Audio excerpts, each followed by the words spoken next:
Friday, April 14, 2023. On this episode of General Hospital, Spencer is forced to deal with the fallout from his actions. Brooklyn defends Chase, and Gregory seeks out to Alexis. At the Yoda studio, Finn, Gregory, and Chase work out. Gregory claims to have heard that Brooklyn assisted Chase in receiving a second chance when the review board meets today to re-examine his case. Chase notes that if Brooklyn had written the first letter when prompted, he wouldn't need a second opportunity. Chase complains that Brooklyn let him down once more by caving in to Link's demands for her music. Gregory claims to have heard that Brooklyn attended at the nurse's ball. Chase claims that she exposed Link, but he still doesn't believe him because he knows how selfish she is. According to Gregory, individuals may change, and he educated his children to believe that everyone deserved a second chance. When does Alexis get hers, wonders Finn. Gregory claims that his circumstances are different and that they are only friends, not in love. Chase is baffled by what Alexis did to be so terrible. Gregory tells how Alexis went too far and betrayed his trust. Alexis is defended by Finn, who claims that his dad may owe her another chance because she sometimes errs when she believes she's doing the right thing. While picking up Violet, Finn wishes Chase luck in his meeting. Chase also needs to get moving and observes that if he gets his work back, he'll be seeing Alexis a lot more given that many of her relatives have been kidnapped by Victor. He claims she must be quite anxious. Sam visits her mother's workplace, where Alexis is working, in an effort to learn as much as she can about the haunted star. They share their knowledge of Victor's position with one another, and make a pact to keep in touch as they learn more. Sam was in court today, so Alexis brings it up and inquires as to why she released Cody Bell on bail. Sam introduces himself as Dan's friend and tells her the entire tale of how he claimed to be framed. Sam claims that she can handle it and that her mother already has enough on her plate. "Fine, I won't get involved where I'm not wanted," Alexis responds. "She has been hit in the head," Sam inquires. She rapidly understands that Gregory is involved in this. Sam learns from Alexis that although Gregory doesn't have a drinking issue, he does and won't accept her aid. Sam claims that being a good friend sometimes involves waiting for them to approach you. Alexis is unsure if that will occur because he even excluded his children from what is happening with him, which she advised him was wrong. Alexis doesn't think she'll ever run into him again. When Gregory unexpectedly appears to see Alexis after Sam has left, she is taken aback. With no regard for the fact that they are at the hair salon, Brooklyn calls someone from the gatehouse and orders them to drop everything and come over immediately because she has an urgent mission for them. Brooklyn compliments Maxie's new brunette appearance as she arrives. Tomorrow's wedding of Michael and Willow needs to be planned, and Brooklyn needs Maxie's help. Maxie believes that to be impossible, but BLK claims that after the nurse's ball, this ought to be simple. Maxie agrees to help and tells Brooklyn to start a pot of coffee.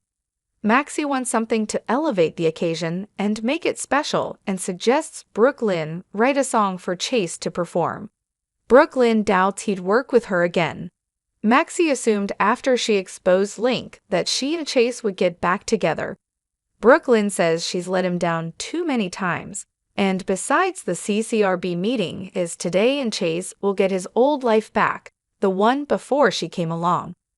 Maxie suggests she go to that meeting and help him get his badge back, and she'll watch the kids. Brooklyn believes she might be the last person Chase wants to see. Due to the lack of other attendees, Chase arrives early to the CCRB meeting. When Brooklyn shows up, he is taken aback and grinned at her. Spencer seizes a knife from the table and presses it against Obrecht's throat on the haunted star. He tells Victor, "No, Obrecht, no plan." Obrecht tells Victor to do something. Victor relaxes and instructs Spencer, "Have at it." Spencer tells Victor that he will kill her. He will do anything to save his brother from Victor. Victor claims killing Obrecht will seal his brother's fate, and his blood will be on Spencer's hands. Outside the communications room, Trina bumps into a fire extinguisher, and Victor's men hear it. Suddenly, the men are called to the main salon on a security issue. Trina slips in and notices a CB radio and tries to utilize it to get a message out. She can't get a signal, but then spots a satellite phone. Back in the main salon, more men approach and surround Spencer. Spencer lets Obrecht go, and Victor says he knew he'd see reason. Victor instructs, "Get rid of him." In Portia's office at the hospital, Curtis tells Portia that Trina will come home, even if he has to carry her home himself. She appreciates his desire to assist. He says he can't sit back, knowing his daughter is in danger. His quick correction is, "Your daughter." Trina is now a member of his family, Portia tells him. Jordan questions Laura in the hallways as to why she didn't inform her of the Victor takedown strategy. Laura explains Anna was a fugitive at the time, and they didn't want to compromise her. Jordan inquires as to the existing circumstance.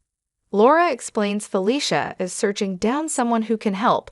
Then it will be all hands on deck. Curtis appears and says to count him in. Laura excuses herself to take a call, and Curtis tells Jordan he wants to help. Victor, according to Jordan, is hazardous, and they are now unsure of where to hunt for the haunted star. Curtis says if she won't let him help, there are others he can turn to. She asks Fu, Sunny, or Selena Wu back in her office. Portia tries to keep herself distracted with work. Trina answers the phone when it rings. "Where is she?" Portia queries. Trina says that she, Spencer, Ace, and Albrecht are all aboard the haunted star. She claims Victor is unaware she is aboard. She followed Spencer, and she is in need of assistance. Jordan, Laura, and Curtis are informed by Portia as she runs into the hallway that Trina is on the phone.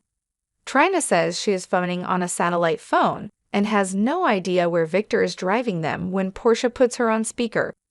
Jordan calls it to determine the phone's position. Trina says she was attempting to find a radio but couldn't get it to operate. Laura realizes Trina is in the communications room and asks her to find the radar screen and read the coordinates to them. Trina gives them the information, but she has to leave because she hears the men are returning. She is warned by Curtis not to bring her phone since they will realize it is missing. Portia assures her daughter that she will be located. When Trina tells her mother she loves her, Portia responds by telling her to use caution. Victor has Obrecht and Spencer bound to the haunted star. Victor informs Spencer that he has failed him and deems him as weak as his father. Spencer tries to persuade Victor that there must be another way for him to obtain what he wants given Dr. Obrecht's smart mind. Victor questions why he should trust Spencer since he betrayed him. Victor orders Obrecht to be carried back to her cabin so he may deal with Spencer in private. Victor tells Spencer that this brings him no joy, and it kills him that Spencer can't realize he's doing this for him and his brother. Spencer believes Victor can't kill him because he needs him as the Cassadine heir. Victor notes he has an heir and a spare, and he's let his love of family to cloud his judgment for too long. He claims that although they have all lost sight of what it means to be a Cassadine, it is still possible for the infant. Ace will grow up to be a true Cassadine, Victor teases. "Over my dead body," shouts Spencer. The reply from Victor is, "That can be arranged." Victor allegedly would have already killed Spencer if he had wanted him dead. Though he must be punished, Victor does not want him killed. Victor now refers to him as his prisoner and will no longer grant him family benefits, such as meals. Spencer's return to his cabin is what Victor requests of his man Watkins. Trina replaces the phone in the communications room after the call, but as the men are about to leave, she changes her mind and steals it instead.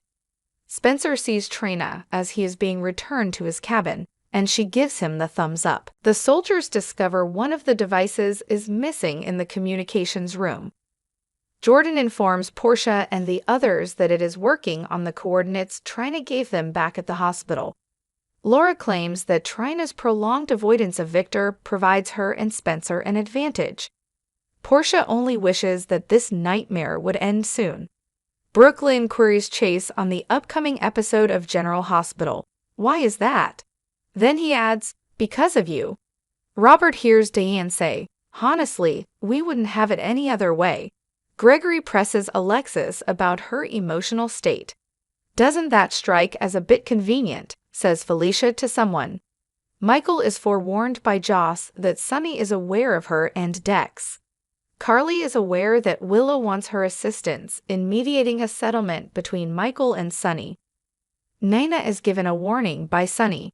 If I tell you, you can't unknow it. We might get a tiny cut of the sale if you click on a link in this article.